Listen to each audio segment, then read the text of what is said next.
금융회사 최고 경영자와 각계 전문가들을 모시고 한국 금융산업의 미래를 모색하는 제2회 서경금융전략 포럼.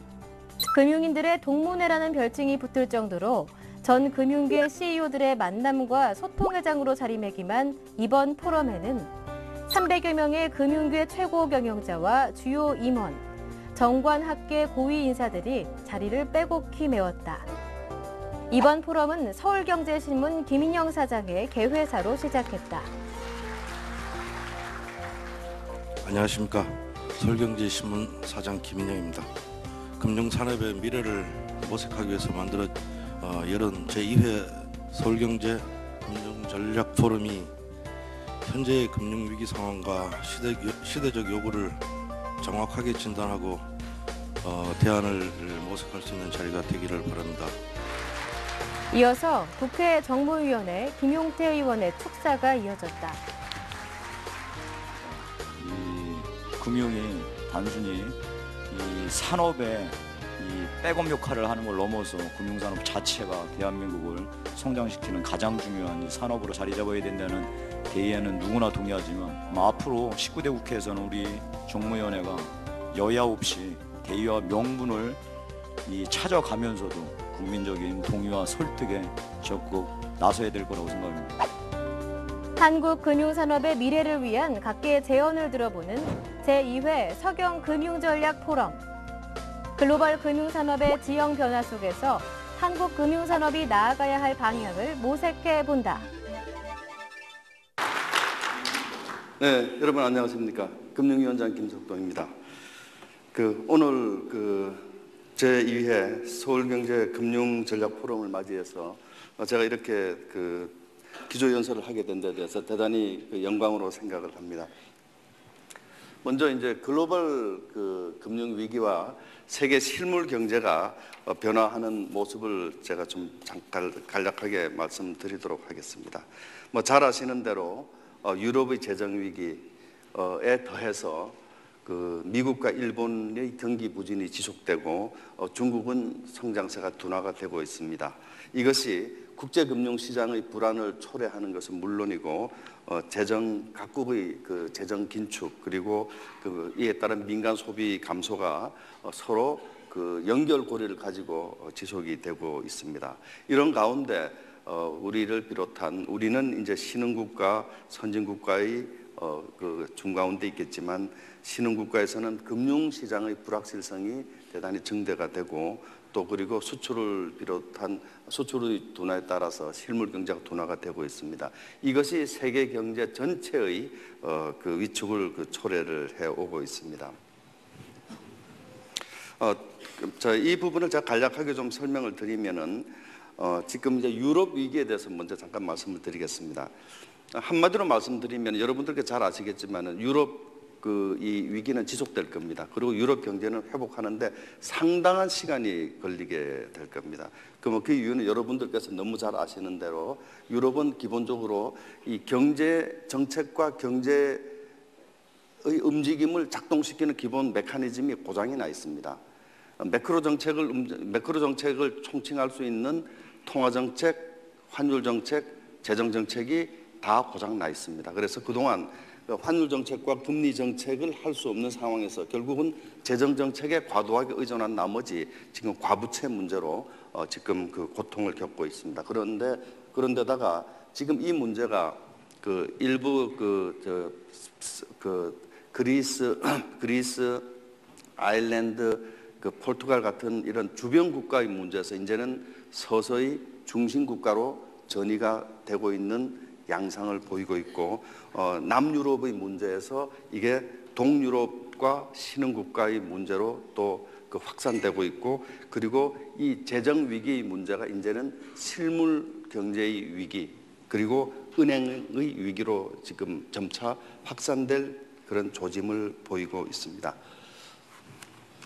다음번에 이제 스페인의 유럽의 문제만이 아니고 사실은 미국, 중국, 일본의 경제에 대해서도 상당한 주의를 기울여야 될 것만 같습니다. 아까 제가 말씀드린 대로 미국의 경제가 지금 우선 통화 정책의 측면에서 상당히 이제 탄력성을 잃고 있고 환율 정책이라는 것 자체가 다른 나라의 환율을 절상시키기 전에는 다른 수단이 별로 뾰족하지가 않고 재정 정책 또한 국가 부채 때문에 만만하지 않습니다. 그래서 그 미국은 지금 일시 좋아지는 모습을 보이고 있습니다만은 결코 그 앞으로 그 낙관할 수 없다 이렇게 생각을 하고 있습니다. 그리고 중국은 여러분들께서 잘 아시는 대로 지난번 전인대에서 두 가지 방향을 설정을 했습니다. 한 가지는 성장률 성장률을 낮게 조정을 했고 다른 한 가지는 구조 조정을 선언을 했습니다. 중국의 경우에도 지금 그 은행권의 부실 그리고 부동산 폭락 가능성 그리고 지방 정부의 그 과부채 이 세 가지 넘기 힘든 벽이 중국 경제의 앞을 가로막고 있다 이렇게 생각이 됩니다.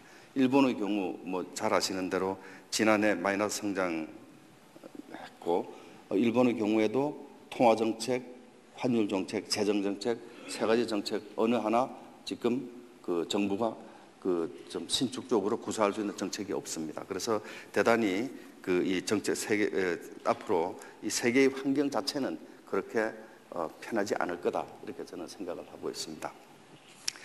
자, 이런 가운데 지난 2008년에 부터 초래된 이런 이제 그 글로벌 금융 위기가 세계 경제와 금융을 움직이는 기본 패러다임에 대해서 그 변화를 초래를 하고 있는 부분을 잠깐 말씀을 드리겠습니다.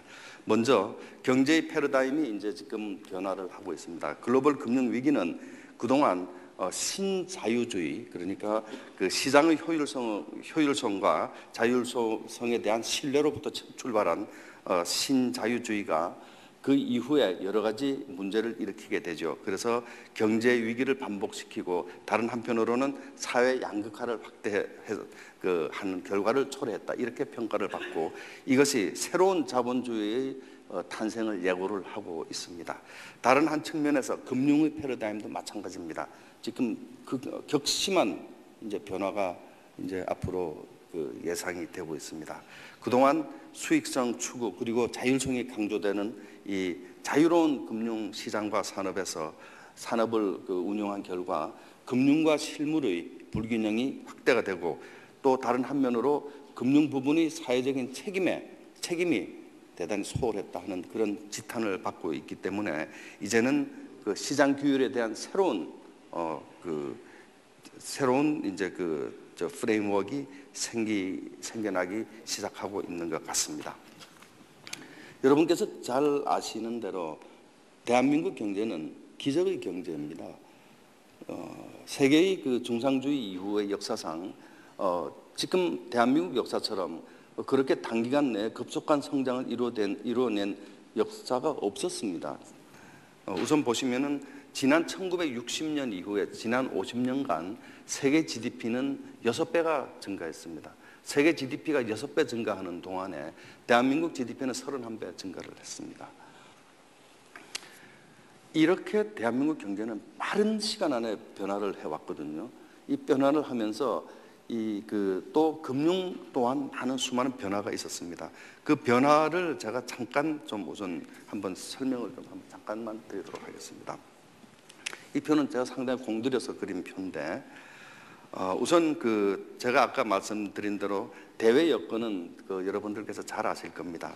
그런데 한국 경제는 그동안 어떻게 흘러왔냐 그러면은 우선 대내 여건에서 보면은 대단히 빈약한 내수 기반을 전제로 해서 수출 주도와 공업화 전략을 했고 그 다음에 중화공업 육성을 하는 과정에서 높은 인플레이션을 경험을 하게 되면서 다시 이제 경제 안정 정책을 하고 그러다가 3조 호황이라는 이 엄청난 기회를 이제 또 맞이하게 되죠. 그러면서 드디어 경제는 개방화하면서 자유화하게 하는 추세로 가면서 다시 이제 내수가 급속도로 확대를 하고 외환 위기가 발생하고 이 위기를 대응한 후에 저희가 이제 제대로 된 이제 현대 국가로 이제 자리를 잡게 돼 있었죠. 이런 가운데 우리 금융 정책 기조도 잘 보시면은 아주 빠른 속도로 이 실물 경제의 흐름에 아주 맞춰서 이렇게 변모되어 왔습니다. 그래서 저희가 수출 주도 공업화 전략을 본격적으로 추진할 당시에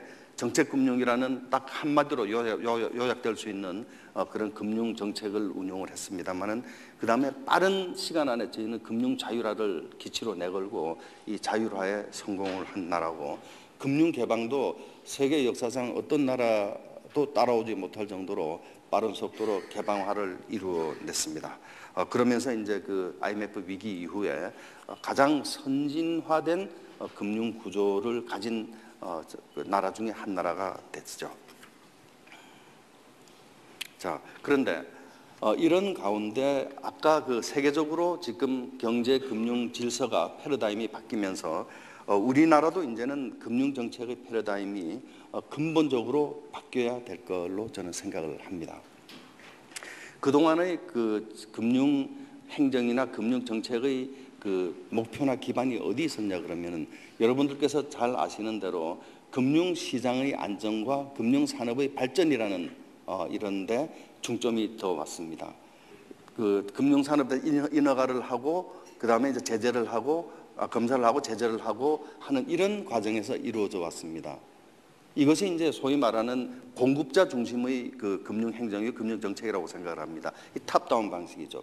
그러나 이제는 새로운 변화된 그 금융의 정책의 패러다임이 필요하다, 저는 이렇게 생각을 합니다. 그래서 이 부분에서 등장하는 것이 바로 금융 시장과 그 금융 소비자의 문제입니다. 그래서 앞으로의 금융 정책과 금융 행정의 중요한 그 패러다임 변화가 여기서 생기게 될 겁니다. 그래서 이제는 과거의 금융시장 안정과 금융산업의 발전이라는 이런 축에서 새로운 축이 이제는 형성이 되게 될 겁니다. 그래서 금융 소비자를 보호한다는 새로운 분야가 금융 정책의 핵심 분야로 이제는 자리 잡게 될 것입니다. 그래서 앞으로 그 시장과 그 금융 소비자, 예를 들면 예금자, 투자자, 또 대출자라든지 금융시장의 소비자를 축으로 하는 그 시장으로부터의 그 바텀업 방식의 수요자 중심의 이런 새로운 금융 행정의 그리고 금융 정책의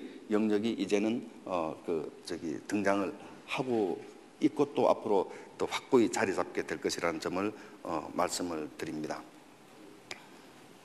자, 그런데 우리가 이렇게 패러다임을 제대로 변화시키지 않을 때 무슨 일이 일어나는지 하는 사례를 제가 간단하게 들었는데, 미국의 빅3 자동차 회사가 잘 아시는 대로 난공불락의 그 세계적인 기업으로 생각을 했는데 결국은 지금 여러분들께서 그 진행 과정을 잘 아실 거고, 그 다음에 코닥사가 그 세계적으로 필름 카메라의 대명사였고 그 이후에 디지털 카메라를 개발한 회사입니다.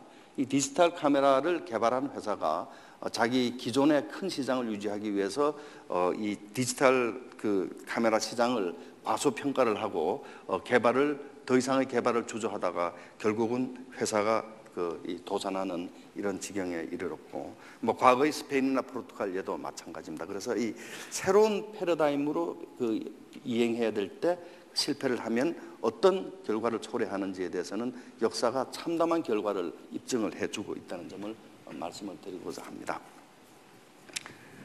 이런 과정에서 우리는 그러면 대한민국 정부가 앞으로 금융 정책을 어떤 방향으로 그렇게 구상을 하고 있는지에 대해서 잠시 말씀을 드리도록 하겠습니다. 제가 여기서부터는 그 시간 관계상 제가 그 전체 자료보다는 말씀으로 쭉 드리도록 하겠습니다. 먼저 우선 지난해부터 지난해에는 어떤 환경이었냐 그러면은 유럽의 재정 위기가 실물 경제로 금융 시장을 강타하고 앞으로 실물 경제를 상당히 위축시킬 수 있는 그런 상당히 이제 어려운 환경이었습니다. 그래서 지난해 같은 경우에 우리가 뭐가 필요했냐 그러면은 금융 시장의 안정이 첫 번째 과제였습니다. 그래서 이제 지난해 정부가 이제 처음 시작한 것이 바로 금융 부분의 취약 부분에 대한 구조 조정입니다.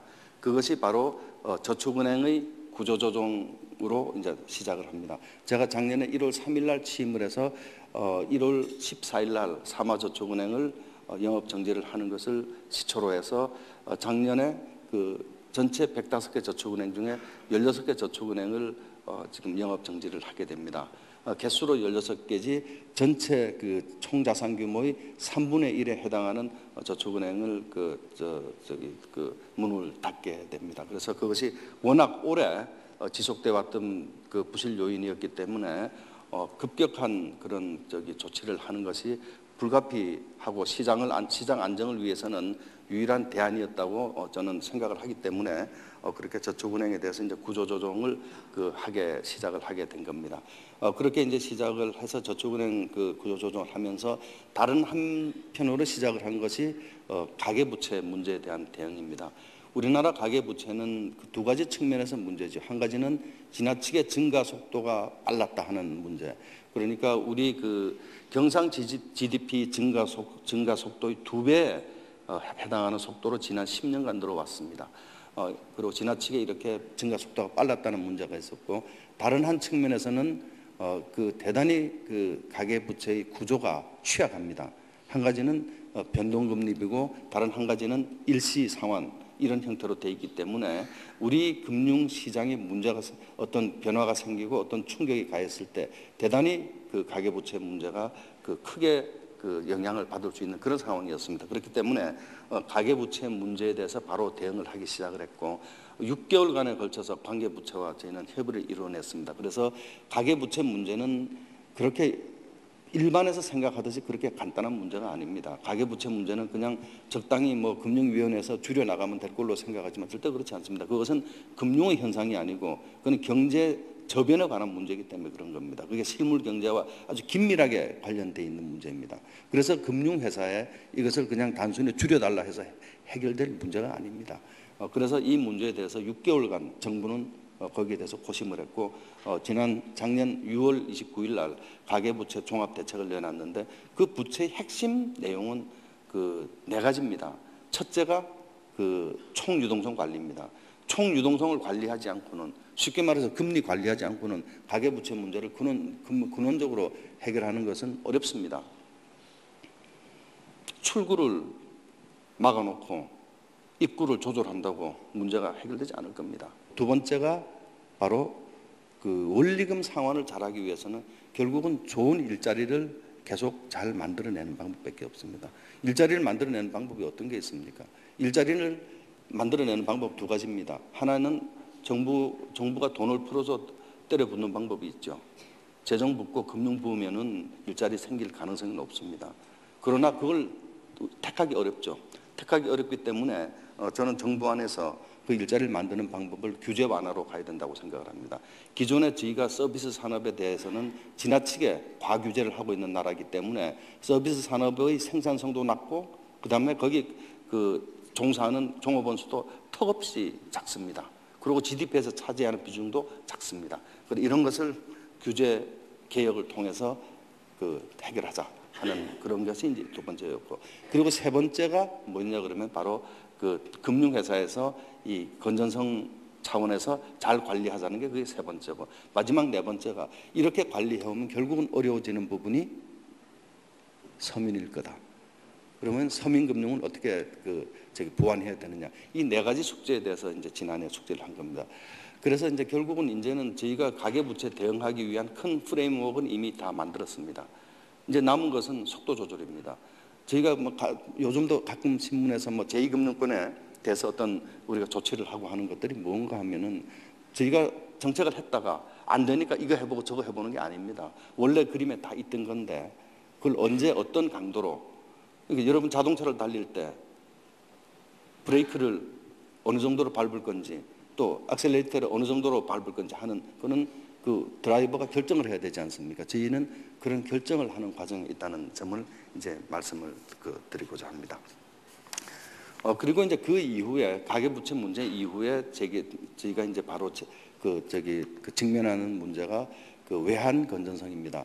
제가 작년에 외환 건전성에 대해서 대단히 우려를 많이 했고 우리 정부가 아마도 가장 이 외환 건전성에 대해서는 사전 대비를 잘한 그런 국가 사례라고 저는 생각을 합니다. 저희가 이 개방 경제를 운용을 하면서 저희가 세계 9대 무역 국가가 되고 7대 수출 국가가 되는 가운데 우리 금융시장의 개방 대외 노출도라는 것은 여러분들 잘 아시는 대로 우리 금융시장의 3분의 1이 외국인이 투자를 하고 있는 겁니다. 그리고 우리 외채가 3천억 불이고 우리 그 자본시장에 들어와 있는 돈은 외채 잡히지 않는 돈이 3,500억 불입니다. 그러니까 7,500억 불이 그냥 우리 시장에 그냥 들어와 있는 돈들입니다.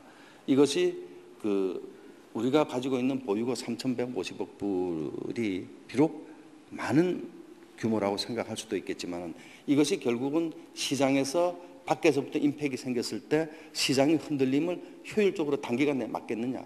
그러지 못할 겁니다. 그러니까 결국은 민간 부분에서 특히 금융 부분에서는 스스로를 보호할 수 있는 그런 틀을 가져갈 수밖에 없는 겁니다. 그렇기 때문에 작년에 이제 그런 외환 건전성에 대해서 저희가 특단의 그런 대응을 했고 그런 과정에서 사실은 우리 금융기관들이 눈부신 활약을 보여줬고 저는 아주 인상 깊습니다.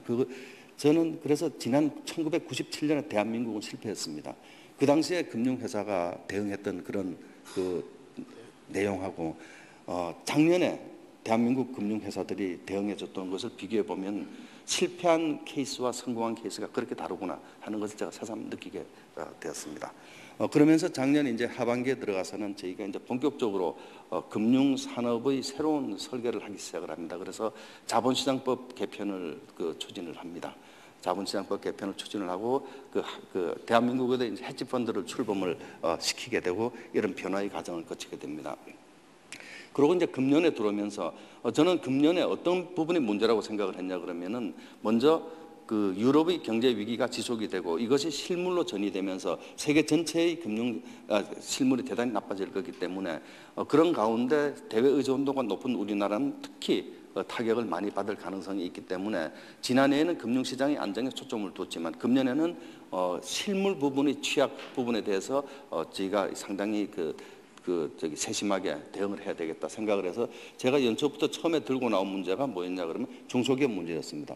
그래서 중소기업 문제는 지난 작년 4사분기에 실태 점검을 다 끝냈고 금년 1사분기에 대책을 마무리했습니다. 그래서 이번 주에 마지막 6번째 대책 패키지가 나오면 중소기업 대책은 끝이 납니다. 그래서 중소기업에 대해서는 저희가 이제 연대부정 폐지서부터 저희가 6번에 걸쳐서 지금 중소기업에 대한 대응을 합니다. 그리고 지난 3월부터는 서민 금융에 대해서 저희가 핵심적인 부분에 지금 손을 다 대기 시작을 합니다. 그래서 2사분기에 서민금융 대책을 다 마무리하게 될 겁니다. 그래서 어제는 불법 사금융과 금융 사기에 대한 그런 대책도 관계부처가 같이 해서 마련한 바가 있었습니다. 그리고 이제 앞으로 하반기에는 너무 시간이 많이 가서 간단하게 말씀드릴게요. 앞으로 하반기에는 저희가 이제 자본시장을 이제 개혁해 나가게 될 겁니다. 지금 저희는 이제는 우리도 세계적인 IB가 등장해야 될 시점이 왔습니다. 세계적인 IB가 등장하기 위해서 저희가 자본시장법을 반드시 저는 개편하게 될 겁니다. 그리고 지금 대체거래 시스템 ATS 반드시 출범하게 될 겁니다. 그리고 CCP 중앙청산소는 국제적인 G2N의 약속입니다. 만들어야 됩니다.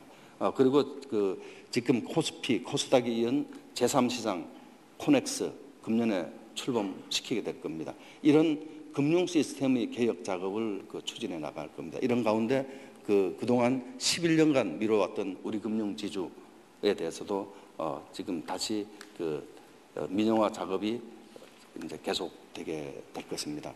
그러면서 여러 가지 저희가 하반기에는 금융 시스템의 본원적인 문제에 대해서 서로 이제 접근을 해 나가는데 그 가운데 두 가지를 제목만 말씀드리면은 금융 소비자 보호에 관한 저희가 특단의 이런 툴을 앞으로 만들게 될 겁니다. 그래서 금융 소비자 보호에 관한 법률을 만들고 금융 소비자 보호를 위한 기본 프레임워크를 만들면서 금융 소비자 보호원을 발족시키게 되게 될 겁니다. 그리고 다른 한면으로 금융회사 지배구조에 관한 법률을 통해서 금융회사가 투명하게 경영이 될 수 있는 그런 제도적인 기반을 마련하게 될 겁니다. 그래서 앞으로 하반기에 남은 숙제들이 이런 금융 프레임워크에 대한 이 개혁이다 하는 이런 점을 이제 좀 말씀을 드립니다. 제가 이제 두서없는 말씀이 됐는데 지금 세계는 변화하고 있고 세계 금융도 변화하고 있습니다. 대한민국의 금융 산업도 이제는 변화해야 할 시점에 와 있고 대한민국의 금융 정책은 이를 뒷받침하게 될 겁니다. 그동안 훌륭하게 이 실물 경제를 뒷받침해오고 금융산업 자체로서 발전시켜 오신 여러분들의 노고에 저는 진심으로 감사를 드리고 앞으로 또 우리는 그러나 나아가야 될 그 길이 멉니다. 그렇기 때문에 이 길에 다 같이 동참을 해서 새로운 미래를 만들어 나가는데 다 같이 힘을 합쳤으면 합니다. 네, 장시간 경청해 주셔서 감사합니다. 네, 참 달변가이신 것도 같아요. 계속해서 오늘 주제 강연 시작하겠습니다. 오늘 강연은요, 금융위기 이후 글로벌 금융산업의 개편 방향 및 시사점이라는 주제로 김현희 보스턴 컨설팅 그룹 시니어 파트너께서 들려주시겠습니다. 김 대표님 앞으로 모시겠습니다. 박수 부탁드릴게요. 예, 다시 인사드리겠습니다. 보스턴 컨설팅 그룹의 김연희라고 합니다. 아까 김석동 위원장님께서 참 평소에 뵙기 어려운 분이라고 말씀하셨는데 사실은 뵙기도 어려운 분이고 이런 분들을 한 자리에 모으기도 되게 어려운 자리인 것 같은데요. 그래서 제가 오늘 말씀을 드릴 얘기는 사실은 한국에 대한 얘기보다는 조금 전에 보셨던 것처럼 지난 한 4년 동안, 만 4년 동안 글로벌의 금융업체들이 엄청난 지금 변화를 겪고 있습니다. 그래서 지금 어떤 변화를 겪었고 지금도 변화를 하고 있기 때문에 그 분야에서 각각의 플레이어들이 어떻게 사업을 진화시키고 있는지에 대해서 좀 설명을 드리고 그를 통해서 좀 힌트를 얻는 그런 장으로 좀 가져갔으면 합니다.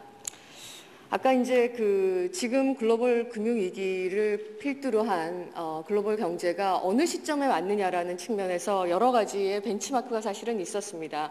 과연 이번에 글로벌 금융위기가 1920년대 말에 있는 대공황만큼 망가지는 거냐 아니면 그것보다는 덜한 거냐라는 굉장히 많은 초기의 추측이 있었는데 저희가 스터디를 해본 결과 가장 가까운 벤치마크는 1970년대 초반에 있었던 오일 쇼크, 그때가 가장 지금과 비슷한 정도의 임팩트와 비슷한 정도의 불황의 시기였던 것 같습니다. 그래서 여기 나와 있는 도표는 다우존스의 지표를 가지고 불황이 시작됐던 가장 주가의 고점에서부터 저점을 거쳐서 지금 현재의 시점을 본다면 여기 지금 파랗게 나와 있는 게 이번에 금융위기고 여기 빨갛게 나와 있는 숫자가 1970년대 초반에 있었던 오일 쇼크입니다. 그렇게 봤을 때는 가장 근접했다고 저희는 보고 있는데 과연 이게 그러면 정상화가 된 거냐라는 측면에서는 아까도 말씀을 들으셨던 내용대로 유럽의 위기라는 것이 아직도 굉장히 많은 변수로 남아있기 때문에 미래를 확신하기는 굉장히 어렵습니다. 글로벌 금융위기 이후에 아까 김석동 위원장님도 말씀을 드렸지만 근본적인 경제의 패러다임이 굉장히 많이 변하고 있습니다. 저희가 패러다임을 한 4개 정도로 정리를 할 수가 있는데 첫 번째로는 글로벌의 경제를 움직이는 매크로 이코노미의 변화이고요.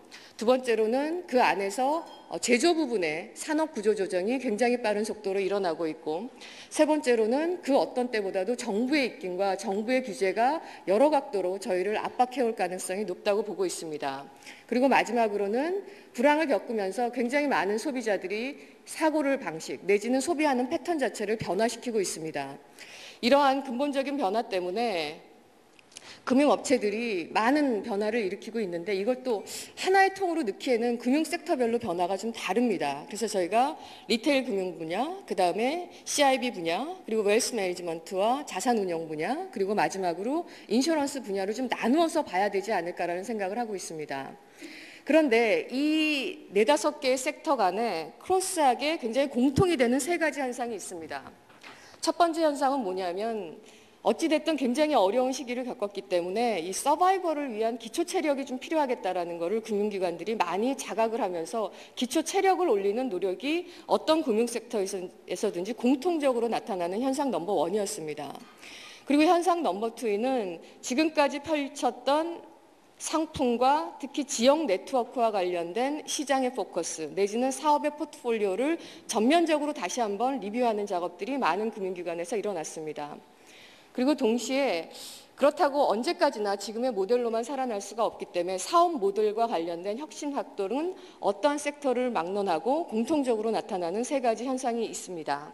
그래서 각각의 분야별로 그리고 이 3가지의 팀을 가지고 어떤 변화가 있는지를 저희가 조금은 더 깊이 보도록 하겠습니다. 첫 번째는 리테일 뱅킹 부분입니다.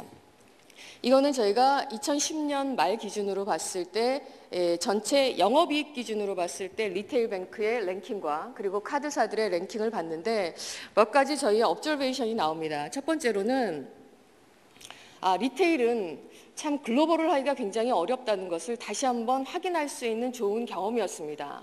특히 이제 글로벌의 풋프린트를 가지고 있었던 여기 나와 있는 CT나 HSBC 같은 그런 회사가 상대적으로 영업이익률의 증가 속도 내지는 영업이익력이 상대적으로 좀 떨어졌다는 것을 저희가 확인할 수 있기 때문에 과연 리테일 사업이 근본적으로 글로벌라이즈 사업이 될 수 있느냐라는 그런 고민이 하나 있었고요.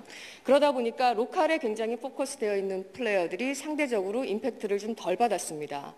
동시에 로컬 안에서 보면은 시장 내에서의 컨솔리데이션하고 상위 업체를 중심으로 한 집중화 현상은 어느 시장을 중심으로나 다 가속화가 일어났다고 보시면 되겠습니다. 아까 말씀드렸던 세 개 축으로 리테일 뱅크를 본다면 첫 번째, 기초 체력을 다지는 부분에서의 리테일 뱅크의 두 가지 중요한 띠은 뭐였냐면 첫 번째, 수신의 중요성을 다시 한번 느꼈다는 겁니다. 자, 수신이 중요한 이유는 여러 가지 이유가 있겠지만은 첫 번째 이유는 고객들의 기반이 되는 게 가장 앵커 프로덕이 수신 프로덕이라는 것을 다시 한번 리테일 뱅크에서 확인할 수가 있었고요.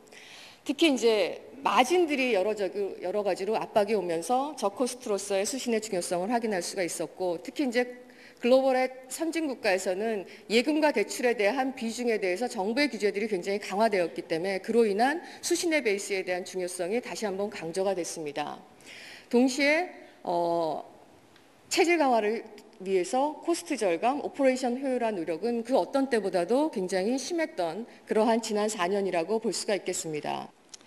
두 번째, 이제 사업 모델에 대한 부분인데 아까 제가 모두에도 잠깐 말씀을 드렸지만은 많은 글로벌 은행들이 그리고 우리나라의 일부 은행들도 리테일을 통해서 좀 글로벌라이즈를 많이 가지고 가려고 좀 시도가 있었습니다. 근데 이번 글로벌 금융위기를 통해서 그것들이 많이 회귀되거나 내지는 정리되는 모습들을 저희가 많이 볼 수 있었고요. 만약에 저희가 글로벌로 나간다 하더라도 매우 셀렉티브한 이머징 마켓 중심으로 간 업체들은 그래도 그 글로벌라이제이션이 어느 정도의 빛을 발한 반면에 그냥 풋프린트를 가져가겠다라는 생각으로 글로벌라이즈를 한 그러한 리테일 뱅크들은 많은 임팩트를 받았다라고 볼 수가 있습니다. 동시에 저희가 사업 모델 측면에서 글로벌 뱅크들이 많은 고민을 하고 있는 거는 고객에 대한 세그멘테이션, 지금까지도 굉장히 많이 이루어지고 있지만은 상품과 서비스의 디에버리지화, 즉 평준화된 상품 가지고는 먹고 살기가 굉장히 어렵다는 것을 다시 한번 느낄 수 있는 그런 시기였습니다. 마지막으로 리테일 뱅크에서 중요한 하나의 컨셉은 디지털 이코노미입니다. 저희 BCG 내부에서 스터디를 해보면은 특히 이제 이 디지털과 관련돼서 국가별로 디지털의 심화도 내지는 디지털 인텐시티를 봤을 때 전 세계에서 가장 디지털에 대한 인텐시티가 높은 나라는 영국입니다. 근데 두 번째로 높은 나라가 대한민국입니다. 그래서 디지털과 관련돼서는 우리나라에 있는 금융기관도 한번 굉장히 깊이 고민을 해봐야 될 부분인데 이 디지털과 관련된 여러 가지 사업 기회들 그리고 디지털에서 소위 얘기하는 소셜 네트워크를 어떤 식으로 활용할 것인지 그를 통해서 어떻게 고객들한테 좀 차별화된 경험을 만들어낼 것인지는 리테일 뱅킹 내에서 거의 유일하게 남은 이노베이션의 굉장히 중요한 틀이 될 것이라고 저희는 믿고 있습니다. 자, 두 번째는 CIB입니다. CIB에 여기 나와 있는 것처럼 마찬가지로 지난 2010년 기준으로 했을 때 CIB 부문의 영업수익을 가지고 저희가 글로벌에 한번 랭킹을 우리가 본 건데 CIB에서도 굉장히 명확한 양극화 형상이 나타나고 있습니다. 특히 이제 이 플레이어들을 놓고 보면은 위너는 정확하게 두 그룹으로 나누어집니다. 하나는 소위 얘기하는 CIB를 중심으로 한 유니버셜 뱅크가 하나의 그룹이고 아주 일부 소수의 IB의 스페셜리스트가 여전히 좀 남아 있습니다. 근데 과거보다는 중간에 있는 하이브리드 모델의 업체들이 굉장히 많이 없어지거나 아니면 더 모델을 명확히 하는 형태로 해서 시장은 완전히 양분화된 그런 모델로 가고 있습니다. 반면에 저희가 예측하건대는 CIB 사업은 뉴 노멀 시대에 봤을 때 굉장히 어려워질 거다라고 저희는 예상하고 있습니다. 전체적인 시장의 사이즈라든지 아니면 수익력 면에서 과거보다는 굉장히 위축될 가능성이 있다라고 모두들 평가를 좀 하고 있습니다. 자, 이 내에서의 어떤 정성적인 변화를 마찬가지로 세 가지 축으로 기본적인 체질의 강화, 사업 모델의 변화, 그리고 이노베이션이라는 관점에서 CIB도 다시 본다면 일단 체질 강화 측면에서 봤을 때는 고위험 자산에 대한 사업의 매각 내지는 사업의 축소, 그래서 소위 얘기하는 딜레버리지 프로그램에 대해서 글로벌의 거의 모든 은행들이 아주 적극적으로 수행을 했습니다. 금융기관들이. 그리고 동시에 평가를 하고 있습니다. 그래서 코스트 리덕션하고 그다음에 고위험 자산에서의 탈출, 이게 아주 대표적인 이 사업 모델에서의 변화라고 볼 수가 있고요. 세 번째 중요한 변화는 이거는 뭐 그 규제와도 관련이 되어 있지만은 특히 이제 여러 사업 부문을 가지고 있는 홀딩 컴퍼니나 아니면은 유니버셜 뱅크 같은 경우에는 특히 유동성이나 리스크에 대한 많은 권한을 사업 부문이 아니고 그룹 전체로 끌어오는 작업들을 굉장히 많이 했습니다. 그래서 유동성과 리스크에 대해서 각 사업 부문이 가지고 있는 어토리티 내지는 권한을 굉장히 축소하는 것이 전체적으로 공통적으로 나타난 가장 중요한 체질의 강화, 베이직의 강화의 중요한 띠임이라고 볼 수가 있겠습니다. 사업 모델과 관련돼서 중요한 변화가 여러 가지가 있는데요. 가장 커다란 변화는 CIB에서 사업 모델이 소위 얘기해서 웨어하우징 모델에서 에이전스 모델로 변했다는 겁니다. 잘 아시는 것처럼 저희가 주식을 발행하고 채권을 발행하고 난 다음에는 전량 인수해서 금융기관의 내북에서 그거를 가지고 있다가 매각을 하고 판매하는 그런 모델이 소위 얘기하는 과거의 웨어하우징 모델이었다면은 에이전트 모델은 발행 서비스는 해주지만 내북에 그거를 인수를 하는, 전략 인수하는 양도 굉장히 줄었고 그 다음에 시기도 굉장히 최소화함으로써 빨리 유통을 할 수 있거나 유통 파워가 있는 상품, 소위 얘기하는 바닐라 프로덕트 중심으로만 우리가 상품을 서비스를 해주고 나머지 상품에 대해서는 인수나 발행 서비스조차도 최소화하는 그런 움직임이 보여지고 있습니다. 그래서 CIB 북에서 이 IB와 관련된 북을 굉장히 라이트하게 가져가겠다 하는 것이 전 CIB 업체들의 공통적으로 나타나는 현상이라고 보시면 될 것 같고요. 특히 CIB와 관련돼서는 소위 얘기하는 트랜잭션 뱅킹, 캐시 매니지먼트 서비스와 같은 굉장히 벌러털리티가 적고 그래도 어느 정도의 안전적인 수익을 추구하는 트랜잭션 뱅킹에 대한 중요도를 다시 한번 느끼는 그러한 시대가 됐고 우리나라 기업도 마찬가지겠지만 우리나라 금융기관도 마찬가지지만 대기업보다는 우량 중소기업에 대한 발굴 이런 부분에 대한 노력이 그 어떤 때보다도 많이 강화가 되고 있습니다. 마지막으로 사업 모델에서도 비슷한 말씀이지만 일반적으로 리테일에서도 보셨던 것처럼 그냥 제너럴하게 우리가 글로벌라이즈하는 모델은 제너럴 멀티 컨트리 포커스 모델은 안 되겠다라는 것이 다시 한번 CIB에서도 나타나는 상황입니다. 그래서 굉장히 스페시픽 상품이나 굉장히 스페시픽한 인더스트리에 내가 강점을 갖기 전에는 손쉽게 IB건 CB건 글로벌라이즈 하는 것은 아니겠다라는 글로벌라이즈에 대한 다시 한번 자성론들이 많이 나타나고 있습니다. 자, 세 번째는 웰스 매니지먼트와 에셋 매니지먼트 분야입니다. 여기 마찬가지로 쫙 랭킹이 좀 나와 있는데 첫 번째 이제 웰스 매니지먼트와 관련돼서 플레이어들을 보면은 대개 이제 두 개의 그룹군으로 여기도 마찬가지로 좀 나누어집니다.